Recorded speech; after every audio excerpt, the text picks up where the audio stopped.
मैया शिव जी के खोजई।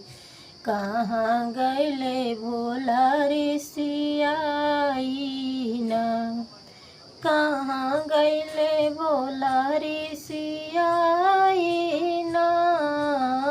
रोई रोई गौरा मैया शिव जी के रई।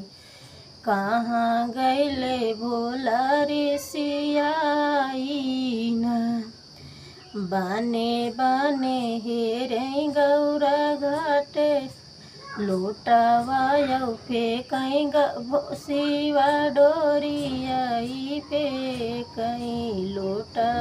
लोटा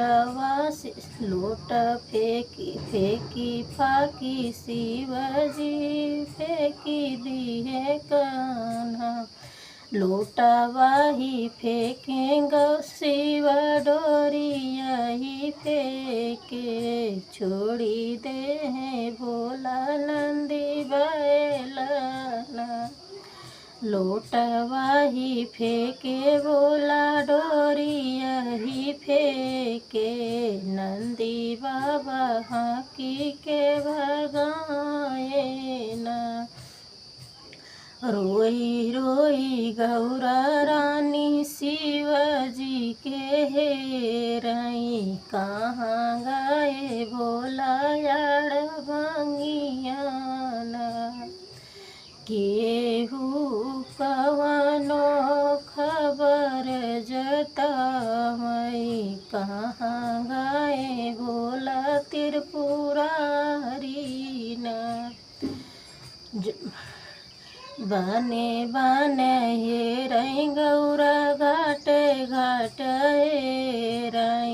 हेरियाई पर्वत पहाड़ना।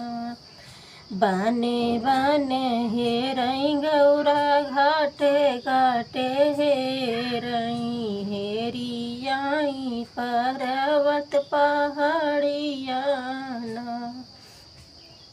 दौड़ी भागी गौरा हो ब्रह्मा लगे गई ने। सुन ब्रह्मा यार जहाँ मारी न। कहूँ न पाए भैया भोला यार भंगिया। कहाँ गए शिव ऋषिया ना। इतनी बचनी जब सुने हो ब्रह्मा।